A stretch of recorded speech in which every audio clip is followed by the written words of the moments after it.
リサは電話は何を使っているの？私は iPhone を使っているぜ。じゃあ、シリってわかる？もちろんだぜ。ヘイシリって言うと、いろいろ会話できるやつだぜ。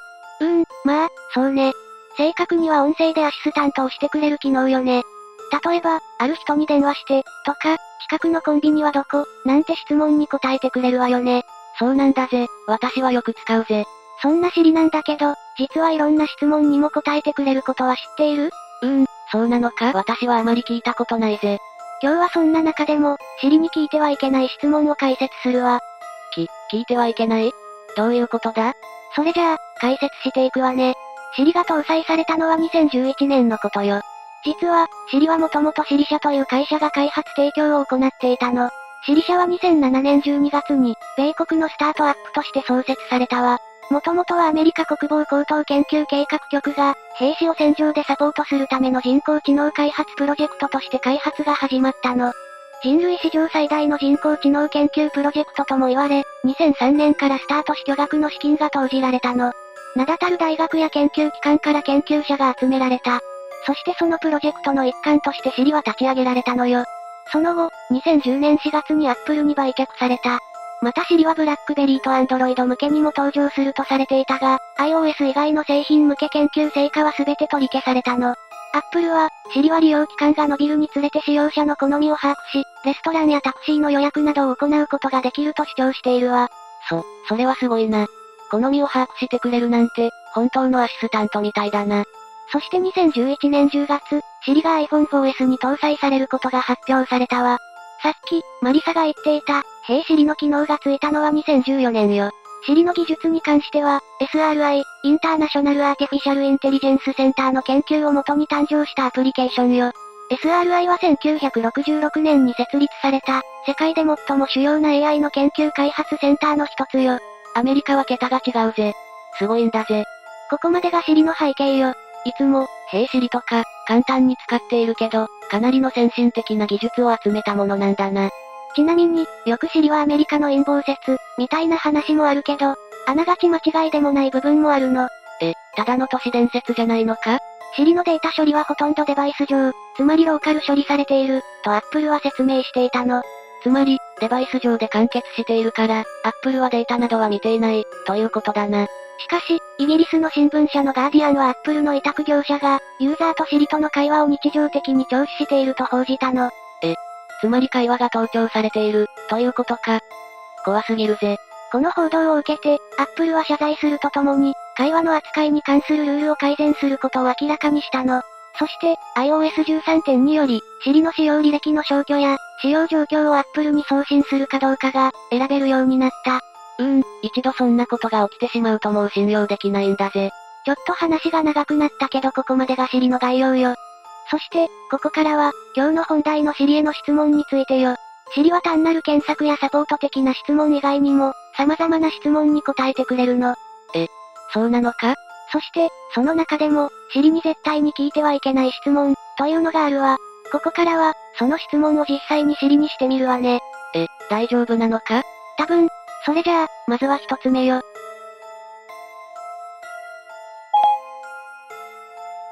という感じで、返事は曖昧なの。そして、一番の問題はこの質問に関しては、なぜかSiriの声が出ないの。何かやましいことがあるのか？続いて二つ目よ。またですか。またってなんだ？よく聞かれるってことか。意味深よね。それじゃあ、次よ。前はその答えを知っていたのですが。前っていつだ？というか、なんでそんなこと知っているんだ？協力的すぎる。そうね、こんなアシストはいらないわよね。次よ。イライザは私の親しい友人です。優秀な精神科医でしたが、今はもう引退しています。イライザって誰だ？というか、情報が具体的すぎて、ちょっと怖いぜ。なぜ、AI のSiriに精神科医の友人がいるんだ？イライザに関する答えはこれだけではないわ。イライザをご存知ですか？彼女は私の最初の先生だったんですよ。先生？さっきは友人って言っていたよな。そうなの。実はイライザというのは、初期の自然言語処理のプログラムの一つで、人工会話システムの起源になったものなの。病院でセラピストとしても使用されていたこともあるから、精神科医、という表現になったのね。そして、今はもう引退しているけど、シリにとっては先生、先輩みたいなものなの。人工知能の世界にも、上下関係があるんだな。それじゃあ、次よ。次はついに、ゾルタクスゼイアンを聞いてみるわね。ゾルタクスゼイアンですか？架空の惑星です。あと、私の知り合いの友人のお母さんの弟のペットの名前ですね。はてなしかないぜ。架空の惑星だが、知り合いのお母さんの弟のペットの名前。意味不明よね。謎の惑星で、これ以外にもサンタクロースがいたりユニコーンがいたり、チョコレートの皮焼きがあったりなど謎の回答が返ってくるそうよ。ただ、何回か聞くと、こんな回答も返ってくるわ。最近よくその質問を受けるんですよね。何をお聞きになったかわかりませんが、ゾルタクスゼイアンはフィクションで、実在する人物地名団体とは一切関係ありません。なるほど。じゃあ、一応フィクション、というのが正式な回答なんだな。その通りよ。ただ、なぜこんな言葉がよく聞かれるのかは、意味不明ね。最初にこの言葉を聞いた人が不思議だぜ。次ね。とんでもありません。とんでもありません。ちょっと意味不明だな。同じような質問をしてみるわね。世界は常に変化し続けています。たまに大きな変化もあります。でも、安心してください。まだまだ終わりませんよ。なるほど、ちょっと安心だぜ。私の願いは、世界征服ではなく世界平和です。素晴らしい回答だぜ。今回は、出なかったんだけど、この質問にはこんな答えもあるのよ。銀河間バイパスが始まるときは、確かに地球も深刻な状態になっているんだろうな。ちなみにユニックス時間はコンピューターシステム上での時刻表現の一種よ。1970年1月1日午前0時0分0秒 UTC からの経過秒数で表される時間よ。例えば、2021年3月8日午前0時は16億、1512万、9200、つまり約16億秒よ。これは32ビットの場合、最大値が21億、4748万、3647になり、それ以降は時刻を正しく扱えなくなるの。これは2038年問題、と言われているわ。なので、2038年になった時に、世界中のコンピューターが誤作動する可能性があるわ。過去にあった2000年問題に似ているわね。なるほど。シリは博学なんだぜ。それじゃあ、次よ。本当に、いつでしょうね。あれ、意外と冷たいな。そんなこと言わないでください、とか言うかと思ったぜ。すごくいい質問ですね。やっぱり冷たい。今回は出なかったけど、こんな回答もあるわ。そして、アドバイス通り、おみくじを聞いてみると。どれどれ。あ、中吉です。願望、思ったより、すぐに叶うでしょう。待ち人、来そうです。うせ者、高いところにありそうです。勝負、自信があれば勝ちます。健康、毎日の心がけが大切です。仕事、焦らず努力しましょう。勉強、まず基本をしっかり学びましょう。恋愛、身近に幸福あり。ラッキーカラー、銀色。おお、すごいな本格的なおみくじだぜ。ただ、中吉というのが微妙だぜ。もっとサービスしてくれてもいいのにだぜ。おみくじはいつでも引けるから、興味のある人は聞いてみてね。それじゃあ、次はちょっと怖いのを聞いてみるわね。怖いのがあるのか？怖い話ですね。地震、雷、火事、親父。冗談です。やめておきましょう。怖くて夜眠れなくなりますよ。全然怖くないじゃないか。シリはいいやつだぜ。じゃあ、もう一回聞いてみるわね。それでは皿屋敷のお話を。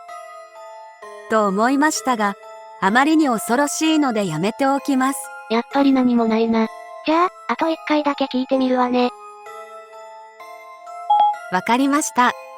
おいおい、ある学校に、ゆきちゃんという女の子がいました。そしてゆきちゃんには、みきちゃんという大親友がいました。二人が通う学校の女子トイレには、花子さんという幽霊が出るという噂があるのですが、ある日、怖い話が大好きなみきちゃんが、花子さんが本当にいるかどうか確かめに行こうと言い出しました。日が沈んだ後、二人は暗くて誰もいない学校に行きました。ゆきちゃんが玄関で怖がって動けずにいると、みきちゃんだけ一人で先に女子トイレの方に行ってしまいました。ゆきちゃんはしばらく待っていましたが、なかなかみきちゃんは戻ってきません。心配になったゆきちゃんは思い切って女子トイレに向かいました。トイレに入ると、奥から3番目のトイレのドアが閉まっていました。みきちゃんと呼びかけましたが、返事がありません。コンコンとドアをノックしてみると、コンコンとノックが返ってきました。コンコンコンと3回ノックすると、コンコンコンと3回ノックが返ってきました。もう一度、みきちゃんと呼びかけると、女の子のすすり泣く声が聞こえました。みきちゃん、だよねと聞くと、小さく震えた声が答えました。お願い、助けて。みきちゃんの様子がおかしいと思ったゆきちゃんは、トイレのドアを開けようとしましたが開きません。親友のみきちゃんを助けようと、ゆきちゃんは無理やりドアをこじ開けました。中には真っ赤な顔をしたみきちゃんがいて、こう叫びました。トイレットペーパーがなかったの。おいおいおい、ものすごく、ビビったんだぜ。いきなり、怖い話が始まったかと思ったんだぜ。まあ、ある意味怖い話よね。本当にちょっと怖かったんだぜ。これ以外にも話があるようだから、興味がある人は聞いてみてね。それじゃあ、ちょっと怖かったから、ここからは少し面白い質問をしていくわね。どうやら違うアシスタントと間違えていらっしゃるようです。その通りなんです。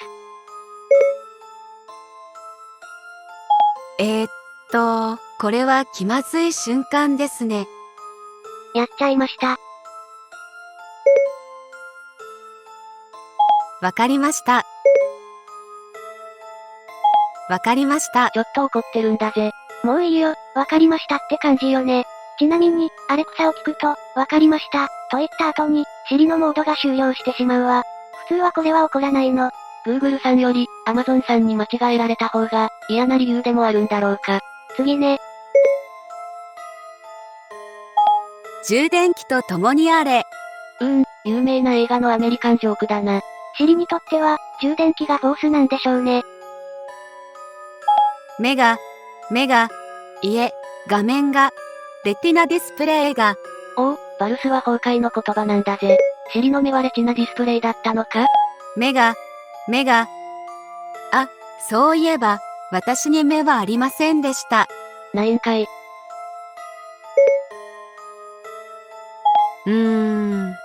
何も起こりませんね。目がないからね。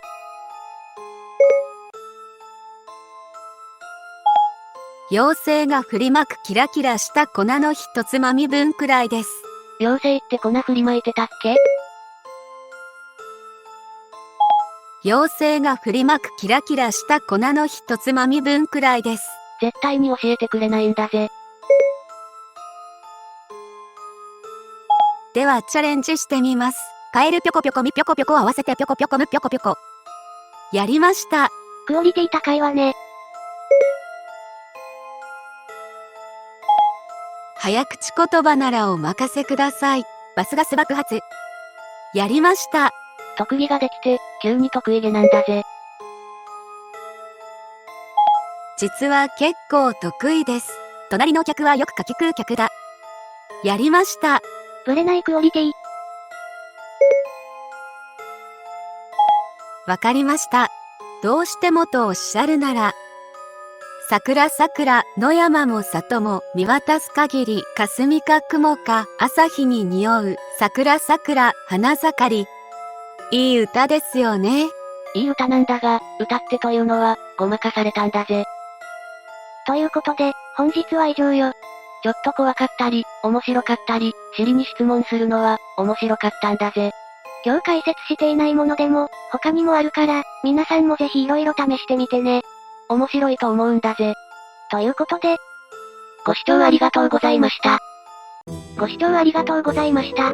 チャンネル登録、高評価をぜひお願いします。